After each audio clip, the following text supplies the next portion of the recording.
Good morning everyone. Students, आज हम करेंगे कक्षा 10वीं का क्षितिज 2 काव्य खंड के बहुविकल्पीय प्रश्न। बहुविकल्पीय प्रश्न करने से पहले सबसे पहले हम ये जान लेते हैं कि काव्य खंड में कितने अंक का आता है। तो कक्षा 10वीं में काव्य खंड जो है कुल अंक जो है 20 होते हैं, इसके 20 नंबर का आता है। 20 नंबर के अंदर बहुविकल्पीय प्रश्न जो है टोटल 6 अंक के आते हैं।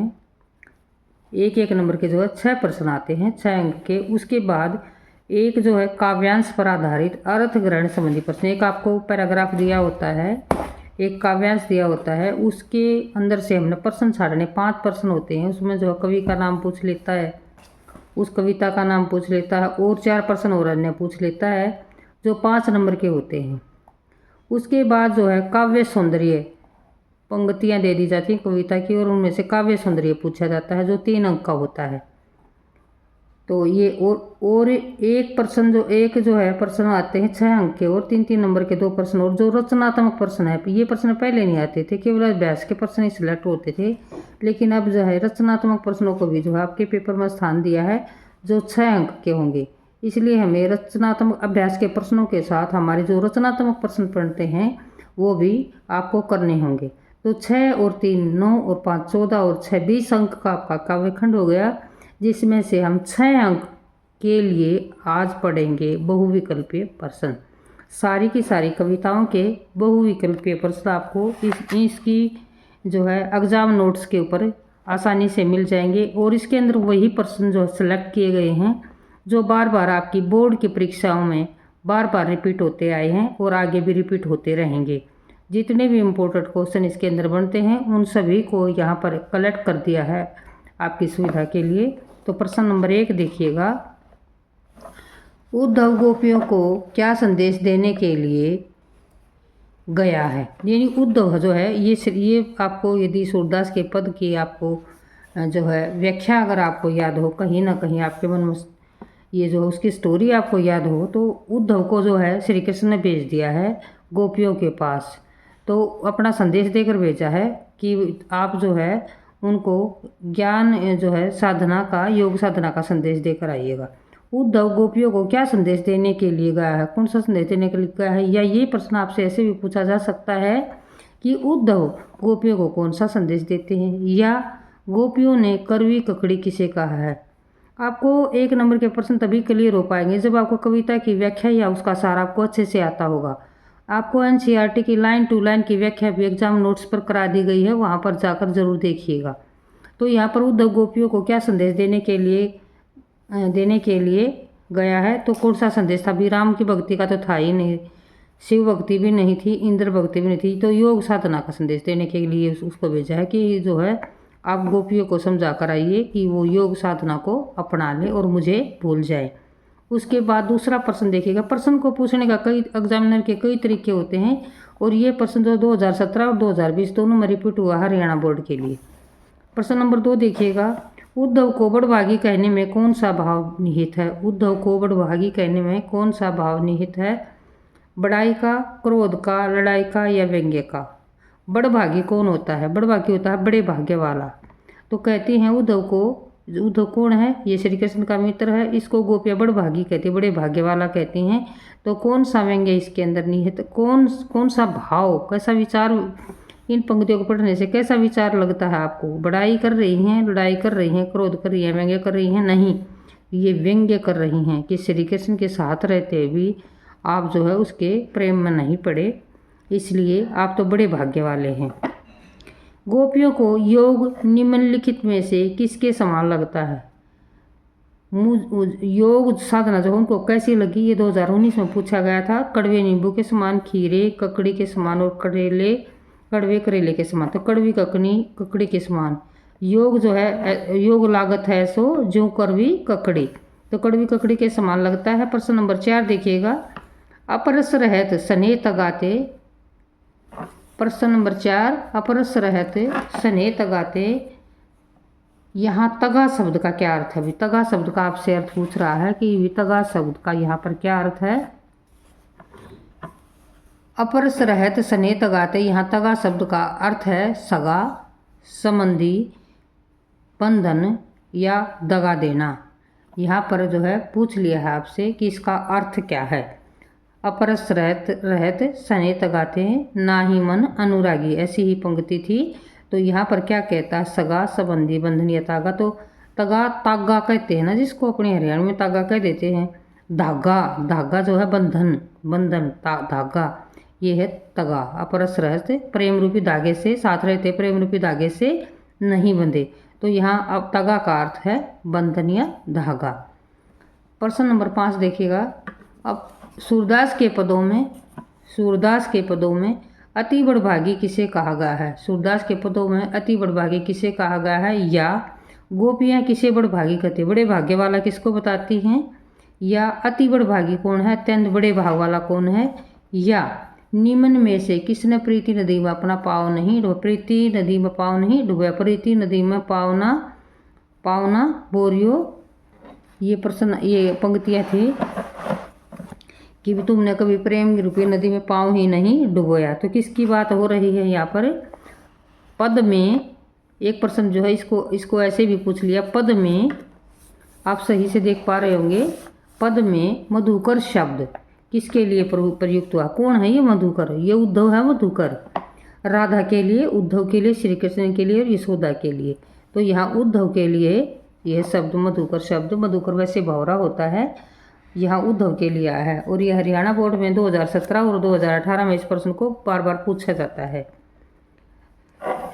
तो प्रीति नदी में पैर भी जो है उद्धव ने नहीं डुबोया। और बड़भागी भी कौन था, उद्धव था। अति बड़भागी भी उद्धव था। और जो मधुकर जो है शब्द भी उद्धव के लिए प्रयोग होता है। तो आपको प्रश्न को समझना होगा, तभी उसका उत्तर दीजिएगा।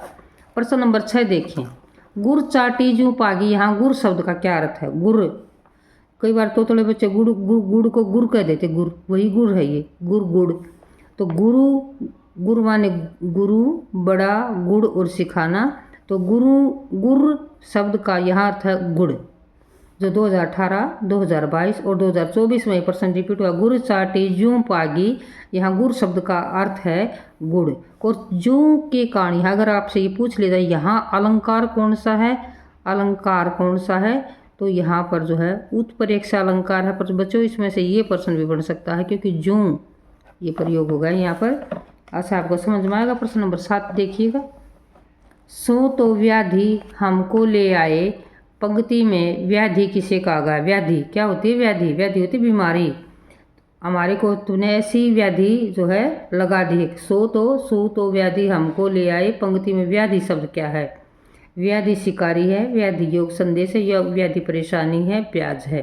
तो व्याधि किसको मान रहे हैं, क्या कौन सी मधुकर जो है, कौन सी ये जो है ये उद्धव कौन सी व्याधि लेकर आया है गोपियों के लिए, योग संदेश की व्याधि लेकर आया। व्याधि होती बीमारी।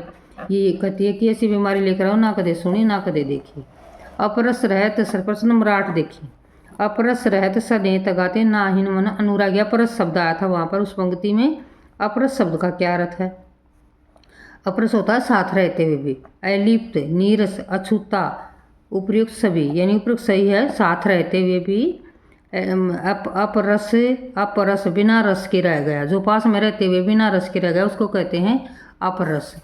तो अपरस का सही शब्द का सही अर्थ है यहाँ पर अलिप्त, नीरस, अछूता, तीनों ही राइट आंसर हैं, इसलिए इसको हम डी के साथ जाएंगे। इसका आंसर डी रहेगा। प्रश्न नंबर 9 देखिएगा। उद्धव को बड़भागी कहकर गोपियाँ वास्तव में कैसा कहना चाहती हैं। उद्धव को बड़भागी कहकर गोपियाँ वास्तव में कैसे कहना चाहती हैं। भाग्यशाली, भाग्यहीन, बड़े भाग्य का और सौभाग्यवान, क्या कहना चाहती हैं। तो इसको जो है प्रश्न नंबर 9 में श्री जो है क्या है, उद्धव को बड़भागी कहकर गोपियाँ वास्तव में उसे क्या कहना चाहती, भाग्यशाली भी नहीं कहना चाहती, भाग्यहीन और बड़े भाग्य वाला और सौभाग्यवान। तो यह भाग्यहीन कहती हैं उसको, व्यंग्य के रूप में तो उसको भाग्यशाली कहती हैं, वैसे भाग्यहीन कहती हैं। ये प्रश्न 10 का आंसर देखिएगा। गुड़ चाटी जू पागी में गुड़ किसका प्रतीक है। गुड़ शब्द का उदाहरण किसके लिए दिया गया है। उद्धव, श्री कृष्ण, गोपियाँ योग संदेश। जिस प्रकार यहाँ पर यह कहा गया, जैसे गुड़ को चाटने के लिए आई हुई जो कीड़ियाँ हैं, जो चींटियाँ हैं, वो गुड़ में लिपट कर मर जाती हैं, वैसी ही हालत गोपियों की है, वो कृष्ण के प्रेम में लिपट कर मर जाती हैं। तो यहाँ पर गुड़ शब्द का अर्थ जो है श्री कृष्ण है, उसके प्रेम में लिपटी हुई हैं, बहुत ही दुखी हैं, वियोग की आग जो है उनके अंदर जल रही है। प्रश्न नंबर 10 देखिए बेटे, गुड़ चाटी जो पागी पानी पागी में चाटी, चाटी क्या है, किसका प्रतीक है, या इसी प्रश्न को कैसे पूछा जा सकता है, हमारे हरी हारिल की लकड़ी, हारिल किसका प्रतीक है, हारिल, हारिल क्या होता है, हारिल एक पक्षी होता है, हारिल एक पक्षी है जो लकड़ी को क्या है, लकड़ी को अपनी चोंच में, लकड़ी को चोंच में पकड़े रहता है, चोंच में पकड़े रहता है। तो कहती हैं कि हमारे हरी, हरी कौन है, श्री कृष्ण है, कि हमारे हरी जो है क्या है, हारिल की लकड़ी है। जिस प्रकार जो है हारिल पक्षी चोंच में लकड़ी पकड़े रहता है, हम भी श्री कृष्ण के की जो है नाम को अपने मुंह में ऐसे ही धारण किए हुए हैं। तो फिर ये प्रश्न क्या पूछा इसने, हमारे हरी हारिल की लकड़ी में हारिल किसका प्रतीक है, श्री कृष्ण का प्रतीक है भाई। सूरदास के पदों में वाक चातुर्य किसकी विशेषता है, सूरदास के पदों में वाक चातुर्य, वाणी की चतुराई किसकी विशेषता है, वाणी में चतुरता कौन दिखाता है, उद्धव दिखाता है, श्री कृष्ण दिखाता है, गोपियाँ दिखाती हैं, और योग संदेश। गुरजाटी जोपागी में चींटी किसका प्रतीक है, चींटी है गोपियों का प्रतीक। यहाँ चींटियाँ किसका प्रतीक है, चींटियाँ मर जाती हैं तो कौन है, गोपियाँ। और सूरदास के पदों में वाक चातुर्य किसकी विशेषता है, वाणी की चतुरता किसमें है, वो भी गोपियों के अंदर है। और हमारे हरी हारिल की लकड़ी किसका प्रतीक है, हारिल कौन पक्षी, हारिल किसका प्रतीक है, हारिल है गोपियाँ, और जो है लकड़ी कौन है, श्री कृष्ण, जिसको हारिल पक्षी ने अपनी चोंच में धारण कर रखा है, गोपियों ने अपने मुख में धारण कर रखा है। तो इसका राइट आंसर होगा बेटा गोपियाँ। समझ में आपको आ गया होगा। प्रश्न नंबर 12 देखो, किसने श्री कृष्ण को राजनीति के ग्रंथ पढ़ा दिए, हमारे हरि हैं राजनीति पढ़ी आई, पहला ही लाइन आपने पढ़ी होगी। तो किसने श्री कृष्ण को राजनीति का ग्रंथ पढ़ाया है, कुब्जा ने, ये रानी का नाम है, कंस उसका मामा है, गुरु उसका गुरु है जो जिससे उसने जो है अपनी जो है शिक्षा प्राप्त की है, और उसके माता पिता। तो यहाँ पर गुरु ग्रंथ पढ़ाया, किसने पढ़ाया, गुरु जी ने पढ़ा दिया उसको, गुरु के लिए आएगा ये। हमारे हरि राजनीति पढ़ी आए और गुरु ग्रंथ पठाए, अगर ऐसी लाइन थी इसके अंदर। गोपियों के अनुसार श्री कृष्ण ने मथुरा जाकर क्या सीख ली, क्या सीख ली गोपियों के पास जाकर, गोपियों के अनुसार, गोपियों के विचार हैं ये। श्री कृष्ण ने मथुरा जाकर क्या सीख लिया, राजनीति को सीख लिया भाई, राजनीति को और भी पढ़ लिया अच्छे तरीके से। प्रश्न नंबर 14 देखो बेटे, गोपियों ने किसके लिए तेल की मटकी को रूपक बनाया है, गोपियों ने किसके लिए तेल लगी मटकी को रूपक बनाया, रूपक होता है उदाहरण, कि तेल की मटकी कौन है, तेल से लगी हुई मटकी तो उद्धव है, क्योंकि उस पर श्री कृष्ण का प्रेम नहीं ठहर रहा, समझ रहे हो ना। यहाँ पर जो है कमल के फूल का भी उदाहरण दिया था उन्होंने। अगला देखो 15वां प्रश्न देखो, गोपियों ने किस प्रकार श्री कृष्ण को पकड़ लिया है, पकड़ रखा है, किस प्रकार पकड़ रखा है श्री कृष्ण को गोपियों ने, मन से, वचन से, कर्म से, या ये सभी से, मन से, वचन से, कर्म से, या सभी से। तो ये सभी से, मन कर्म वचन से, कान है जकरी, ये लाइन थी। प्रश्न नंबर 16 देखें, प्रश्न नंबर 16 क्या है, पूर्व इन 5 शब्द का क्या अर्थ है, पूरी इन 5 शब्द का क्या अर्थ है, पूरी इन 5 शब्द का अर्थ है कमल का पत्ता, पूरी इन 5 शब्द का अर्थ है पत्ता